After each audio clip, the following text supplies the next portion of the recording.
Friends, welcome to my YouTube channel. ಏನಪ್ಪ ಇವಾಗ vlog start ಮಾಡ್ತಾ ಇದ್ದೀನಿ ಅಂದ್ಕೊಂಡಿದ್ದೀರಾ? ಇವತ್ತು ನಾನು ನನ್ನ ಏರ್ ಪ್ಯಾಕ್ ಯಾವ ಥರ ಮಾಡ್ಕೊತೀನಿ, ನಾನು ವಾರಕ್ಕೊಂದ್ಸತಿ ಈ ಥರ ಏರ್ ಪ್ಯಾಕ್ ಮಾಡ್ಕೊತೀನಿ.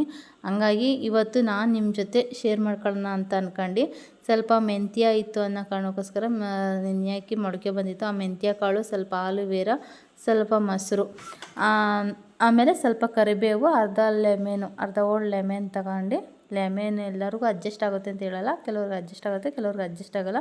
ನೋಡಿ ಇಷ್ಟನ್ನು ತಗೊಂಡು ಇದಕ್ಕೆ ಆ ನೀರೇನು ಆ್ಯಡ್ ಮಾಡ್ದಲೇ ಬರೀ ಮಿಕ್ಸಿ ಮಾಡ್ಕೋಬೇಕು. ಅದರಲ್ಲೇ ಮಿಕ್ಸ್ ಆಯ್ತದೆ. ಈ ಥರ ನುಣ್ಣಗೆ ಮಾಡ್ಕೊಬಂದರೆ ಸಾಕು. ಇವಾಗ ನನ್ನ ಏರಿಗೆ ಸ್ವಲ್ಪ ಇಷ್ಟು ನುಣ್ಣಗೂ ಇರಬಾರ್ದು, ಇದಕ್ಕೆ ತೆಳುನೂ ಇರಬಾರ್ದು, ಇಷ್ಟು ಮೀಡಿಯಮ್ಮಾಗಿದ್ದರೆ ಸಾಕು. ನನ್ನ ಏರ್ ಏನಾರ ಸ್ವಲ್ಪ ಹಿಂಗೆ ಟಚ್ ಮಾಡಿದ್ರೆ ಸಾಕು, ಏರು ಫುಲ್ಲು ಉದುರ್ತೈತೆ. ಹಂಗಾಗಿ ನೋಡ್ತಾ ಇರ್ಬೋದು ನೀವು, ಹಿಂಗೆ ಹೇಳಿದ್ರೆ ಎಷ್ಟು ಏರ್ ಬರ್ತೈತೆ ಅಂತ. ನಾನು ಏರ್ ಸ್ಟ್ರೈಟ್ ಮಾಡಿಸಿರೋ ಕಾರಣಕ್ಕೋಸ್ಕರ ನಾನು ಅದು ಕೆಮಿಕಲ್ ಎಲ್ಲ ಇರುತ್ತಲ್ಲ, ಹಂಗಾಗಿ ಈ ಥರ ಎಲ್ಲ ಏರ್ ಕೇರ್ ಮಾಡಿದ್ರೇ ಏರ್ ಚೆನ್ನಾಗಿರೋಕ್ಕೆ ಸಾಧ್ಯ ಆಗೋದು, ಇಲ್ಲಾಂದರೆ ಫುಲ್ಲು ಏರ್ ಉದುರುತ್ತೈತೆ.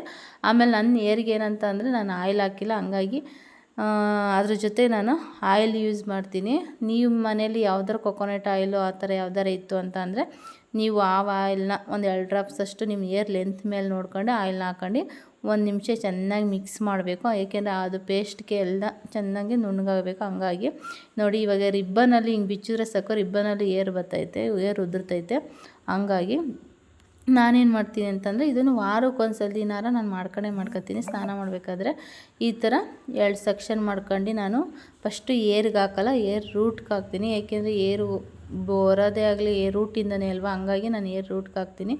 ನೀವು ಯಾವ ಥರ ಮಸಾಜ್ ಮಾಡಬೇಕು ಅಂದರೂ ಅಷ್ಟೇ, ಏರು ಆಯಿಲ್ ಹಾಕ್ತೀನಿ, ಹಿಂಗೆ ಹಾಕ್ಬಿಟ್ಟು ಆಯಿಲ್ನ ಸ್ನಾನ ಮಾಡ್ತೀನಿ ಅಂದ್ರೂ ಏರ್ ಕೂದಲಿಗೆ ಹಾಕೋಕ್ಕಿಂತ ರೂಟ್ಗೆ ಹಾಕೋದೇ ಎಷ್ಟು ಬೆಸ್ಟು ಅಂತ ನಾನು ಹೇಳ್ತೀನಿ. ಏಕೆಂದರೆ ಅಟ್ಲೀಸ್ಟ್ ಅವಾಗಾರ ರೂಟ್ಗೆ ಆಯಿಲ್ ಹಾಕ್ದಂಗೆ ಅನಿಸುತ್ತೆ, ಏರ್ಗೆ ಹಾಕೋರೆ ಪ್ರಯೋಜನ ಇಲ್ಲ ಅಂತ.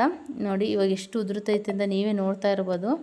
ಆಮೇಲೆ ಅದೇ ಸ್ವಲ್ಪ ಇನ್ನೊಂದು ಸ್ವಲ್ಪ ಮಿಕ್ಕಿತ್ತು ಅನ್ನೋ ಕಾರಣಕ್ಕೋಸ್ಕರ ನಾನು ಅದೇ ಪೇಸ್ಟ್ ಒಂದು ಸ್ವಲ್ಪ ಮಿಕ್ಕಿತ್ತು, ಅದನ್ನೇ ಮಕ್ಕಕ್ಕೆ ತಗೊಂಡು ಸ್ವಲ್ಪ ಮಸಾಜ್ ಥರ ಮಾಡ್ಕೊಂಡಿದ್ದೀನಿ ನಾನು.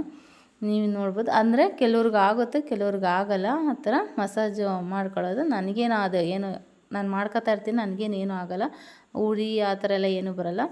ಹಂಗಾಗಿ ನೋಡಿ ಏರ್ ವಾಶ್ ಎಲ್ಲ ಮಾಡ್ಕೊಬಂದಾದ್ಮೇಲೆ ಈ ಥರ ಚೆನ್ನಾಗಿ ಎಷ್ಟು ಅನಿಸ್ತು. ಇವತ್ತು ಗುರು ಪೌರ್ಣಮಿ ದಿನ ಬೆಳಗ್ಗೆನೇ ಬೇಗನೆ ಎದ್ದು ಎಲ್ಲ ಕೆಲಸ ಮುಗಿಸಿ ಇವತ್ತು ದೇವಸ್ಥಾನಕ್ಕೆ ಹೋಗೋಣ ಅಂತ ಅಂದ್ಕೊಂಡು ಬೇಗನೆ ಮುಗಿಸ್ದೆ. ಪೂಜೆ ಎಲ್ಲ ಮಾಡಿದ್ದೆಲ್ಲ ಆಯಿತು.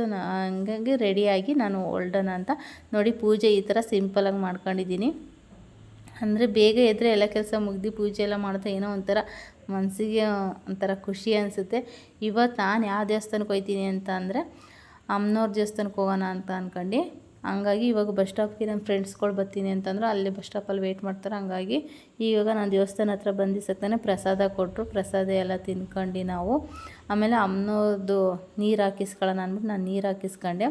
ಅಂದರೆ ಒಂದು ಜೊತೆ ನಾನು ಬಟ್ಟೆ ತೊಗೊಂಡಿದ್ದೆ, ಅಲ್ಲೇ ರೂಮೆಲ್ಲ ಕೊಡ್ತಾರೆ, ಹಂಗಾಗಿ ಅಲ್ಲೇ ಸೀರೆ ತೊಗೊಂಡು ಅಲ್ಲೇ ರೆಡಿ ಆಗಿಬಿಟ್ಟು ಹಂಗೆ ಪೂಜೆ ಸಾಮಾನೆಲ್ಲ ತೊಗೊಂಡು ಹಂಗೇ ಹೋದ.